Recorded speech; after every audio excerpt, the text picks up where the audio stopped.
Shalom dan damai di hati, saudaraku yang dikasihi Tuhan. Syukur kita panjatkan kehadirat Tuhan yang tetap mengaruniakan kehidupan bagi kita. Semoga di hari ini kita semua ada dalam perlindungan Tuhan, bersyukur dan bersukacita di dalam Tuhan. Senang sekali kita bisa berjumpa kembali melalui renungan harian keluarga edisi hari ini.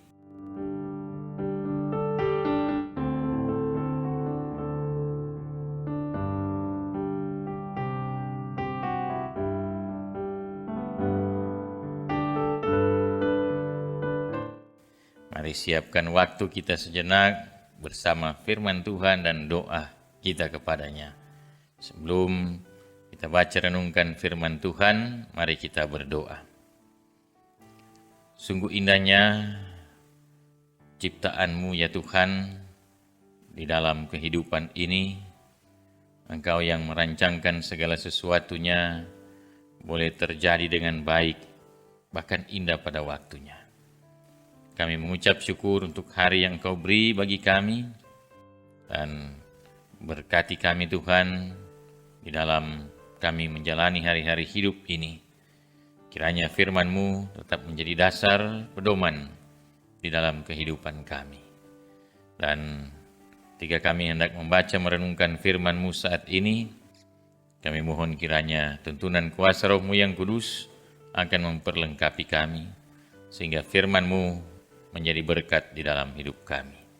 Di dalam nama Tuhan Yesus Kristus kami berdoa. Amin. Marilah kita membaca firman Tuhan dalam Injil Lukas pasal 14 ayat 29 sampai dengan ayat 30. Injil Lukas pasal 14 ayat 29 dan 30. Firman Tuhan berkata demikian.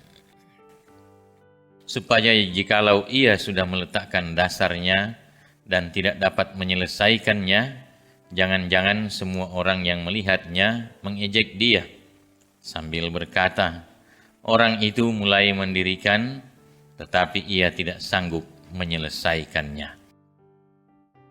Dari bacaan ini, Injil Lukas pasal 14 ayat 29 dan 30, mengantar kita untuk merenungkan tema setia mengikut Yesus. Saudaraku yang kekasih, sebagai orang Kristen, kita tentu telah berkomitmen untuk mengikut Yesus di hidup ini. Namun mengikut Yesus bukan semudah seperti yang kita pikirkan atau yang kita inginkan. Tuhan Yesus tidak pernah membujuk atau memohon orang menjadi pengikutnya, melainkan ia mengajak dan menantang sambil memperlihatkan konsekuensi yang perlu ditanggung oleh para pengikutnya. Sebab ada kecenderungan orang mengikut Yesus hanya karena ada maunya. Misalnya, keinginan untuk mendapatkan keuntungan-keuntungan tertentu, diantaranya karena ingin sembuh dari sakit, ingin kedudukannya menanjak, ingin kekayaannya bertambah, dan berbagai keinginan manusia yang hanya terarah pada kepentingan pribadi. Tuhan Yesus tidak pernah mengumbar janji seperti itu. Malah terhadap orang yang mungkin hanya berharap mendapatkan keuntungan materi, Tuhan Yesus menantang.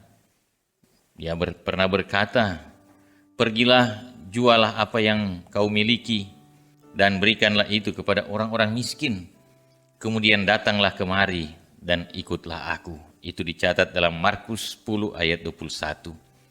Selanjutnya terhadap orang yang dianggapnya terlalu terikat dengan keluarga, Yesus menantang dengan ucapan, jikalau seorang datang kepadaku dan ia tidak membenci bapanya, ibunya, saudaranya, bahkan nyawanya sendiri, ia tidak dapat menjadi muridku.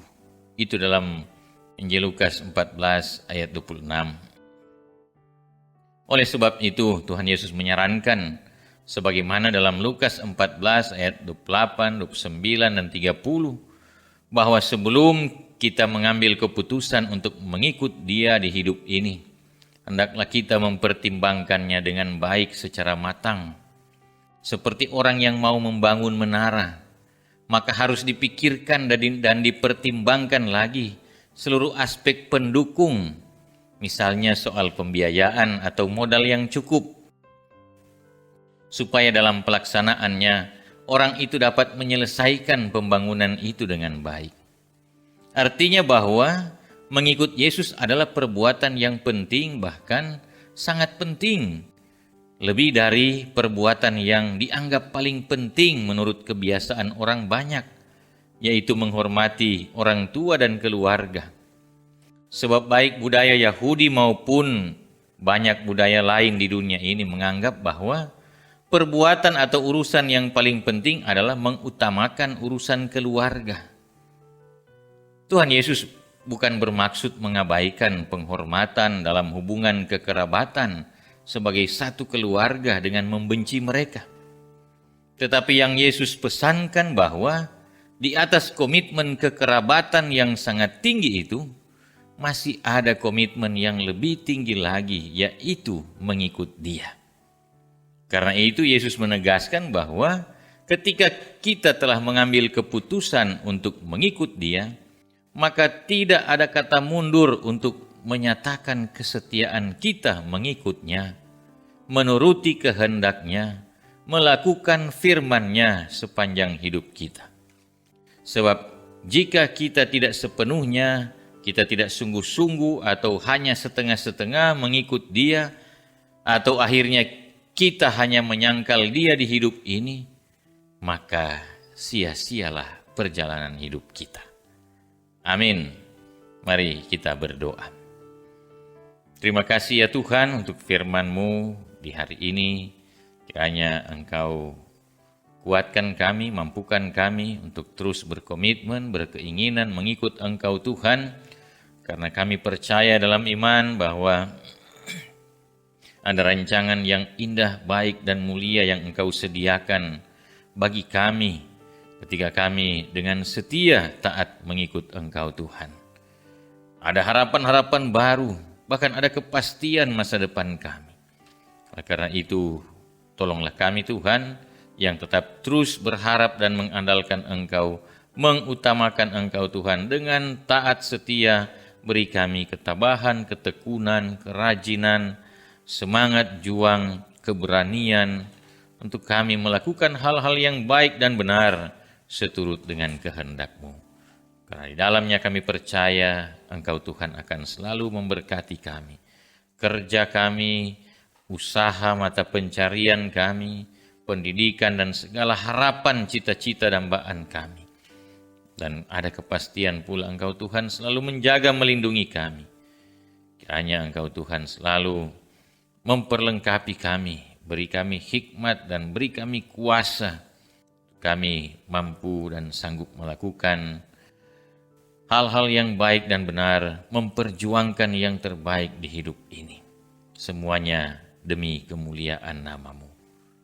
Karena itu berkati kami Tuhan ketika kami sedang sakit, kiranya Engkau sembuhkan. Ketika kami sedang lemah, tak berdaya, Engkau kuatkan. Ketika kami sedang bimbang dan ragu, Engkau kiranya teguhkan iman pengharapan kami. Dan dalam segala hal, kami sepenuhnya hanya mempercayakan ke dalam kuasa-Mu, ya Yesus Kristus. Berkati kami menjalani hari hidup ini, baik di hari ini, bahkan sampai selama-lamanya. Dengarkanlah doa kami, di dalam nama Tuhan Yesus Kristus, kami bawa doa ini. Haleluya, amin. Saudaraku dalam Tuhan, demikian renungan harian keluarga di hari ini. Selalu siapkan waktu kita bersama Tuhan dan bersyukurlah selalu. Selamat beraktivitas, tetap jaga kesehatan, jalanilah hidup dengan saling memberkati, dan jangan lupa ikuti terus renungan harian keluarga melalui YouTube Gemim Bukit Moria Rike. Mohon di like, subscribe, dan di share. Tuhan memberkati kita. Shalom. Terima kasih.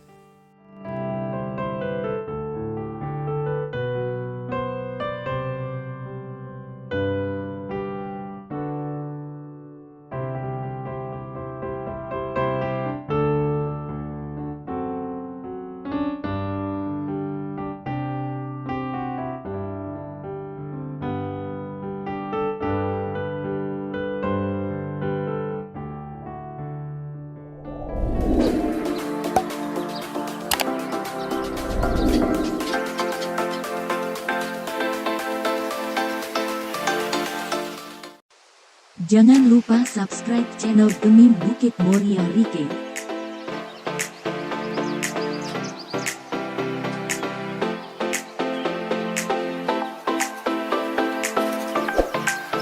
Dan nyalakan lonceng di samping kanan untuk memperoleh info terbaru mengenai ibadah-ibadah yang dilaksanakan. Salam sehat. Tuhan Yesus memberkati kita semua. Shalom.